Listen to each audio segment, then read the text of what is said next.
안녕하세요. 안녕하세요. 네, 반갑습니다. 저는 권수경이라 하고요. 이론 강의를 아마 저와 같이 하신 분들도 있으실 거고, 예, 저를 처음 보는 분들도 있으실 건데요. 네, 영양사, 우리 지금 이제 모의고사, 최종 모의고사죠. 그래서 4주 동안 제가 이제 문제풀이를 같이 하면서, 문제풀이 하면서 우리가 이제 그동안 이론을 지금 공부를 해왔는데, 그것이 제대로 정리가 다 되어 있는가 이제 확인하는 과정으로 이제 문제풀이를 하는 거잖아요. 그래서 예, 요 문제풀이를 하면서 완전하게 마무리를 하신다고 생각을 하시면 되겠습니다. 자, 영양학인데요. 뭐 많이 들으셨겠지만 우리가 보통 이제 2교시 시험으로 되어 있잖아요. 그래서 이제 1교시에 약 120문제 정도를 풀게 돼요. 근데 이제 120문제가 100분 동안 시험을 보게 되잖아요.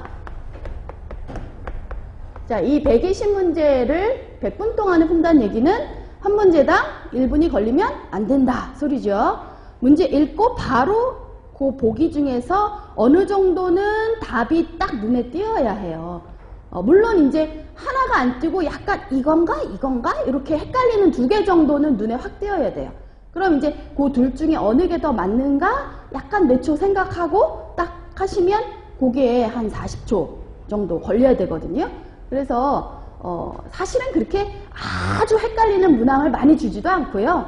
어느 정도는 조금 금방 풀 수 있는 난이도의 문제가 대부분 나올 것이고, 그리고 이제 너무 쉬운 것만 나오면 안 되잖아요. 그러니까 이제 조금 더 길게 생각할 수 있는 문제가 조금씩 몇 문제씩 끼어 있을 거예요. 그래서 우리가 그 쉬운 문제들을 대부분 다 빨리빨리 답을 맞추셔야 나머지 생각할 수 있는 문제들을 잘 생각해서 답을 고르셔야 굉장히 높은 이제 점수를 얻을 수 있는 건데요. 자, 어쨌거나 이제 120문제를 1교시 하는데 이때 이제 60문제, 120 중에 이 60문제가 영양학 및 생화학에서 나게 돼요.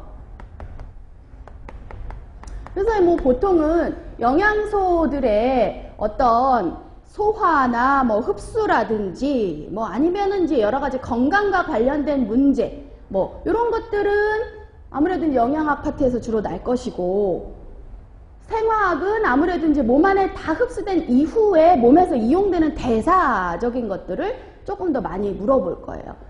자, 그래서 이제 우리는 이제 요 영양학에 대해서 요 시간에는 이제 문제를 풀어 보실 거고요. 근데 이제 60문제 난다고 해서 사실 30, 30 이렇게 나지는 않아요. 이쪽 파트가 훨씬 더 문항수가 많습니다. 그래서 뭐 이거는 뭐 정확하게 딱 몇 문제 영양학, 뭐 몇 문제 생화학 이렇게 나는 거는 아니지만 보통은 뭐 한 일반적으로 뭐 45 플러스 마이너스 정도? 60 중에 그 정도 비중이라는 거예요. 예. 한 뭐 60문제 중에 한 3분의 2 정도, 많게는 3분의 2 정도까지 영양학에서 날 수 있다. 사실은 굉장히 영양학이라는 게 굉장히 광범위한 내용을 우리가 지금 푸는 거고요. 그 다음에 뭐 영양학, 말이 쉬워요. 영양학이지 기본 영양, 고급 영양, 뭐 생애주기 영양이 다 포함된 영양학의 문제들이 나게 돼요. 그래서 60문항 중에 약 한 3분의 2 정도의 문제가 날 수도 있다. 예, 그 정도 우리가 영양학이라는 게 굉장히 문항수가 많고 중요한 과목이다. 라는 거를 이제 염두에 두시고 풀어보시면 좋을 것 같습니다. 자, 그리고 이제 공부하는 방법은, 일단 이제 이게 문제풀이 반이니까 우리 이론을 다 했다라고 가정하고 푸는 과정이잖아요. 그렇기 때문에, 문제를 한번 풀어 오셔야겠죠. 그래서, 뭐 이번 시간이 첫 시간이, 우리 과목은 첫 시간이지만, 이미 지난주 개강을 하셨기 때문에 뭐 많이 얘기를 들으셨을 거예요. 그래서 이제 문제를 하루 전에 미리 풀어보시는 겁니다. 수업 하루 전에.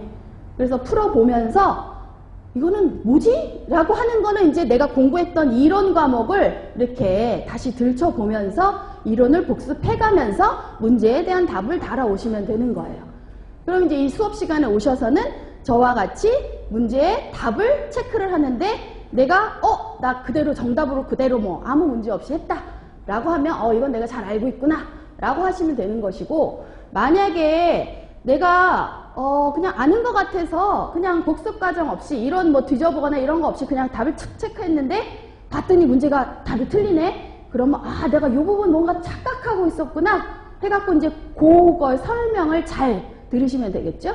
그리고 이론까지 찾아봤는데도 불구하고 이거는 답을 잘 모르겠다 하는 부분은 그냥 놔두셔도 돼요. 사실은 빈칸으로 갖고 오시면 네, 그 부분에 대해서는 제가 이제 문제를 풀면서 또 뭐 답만 말씀드리면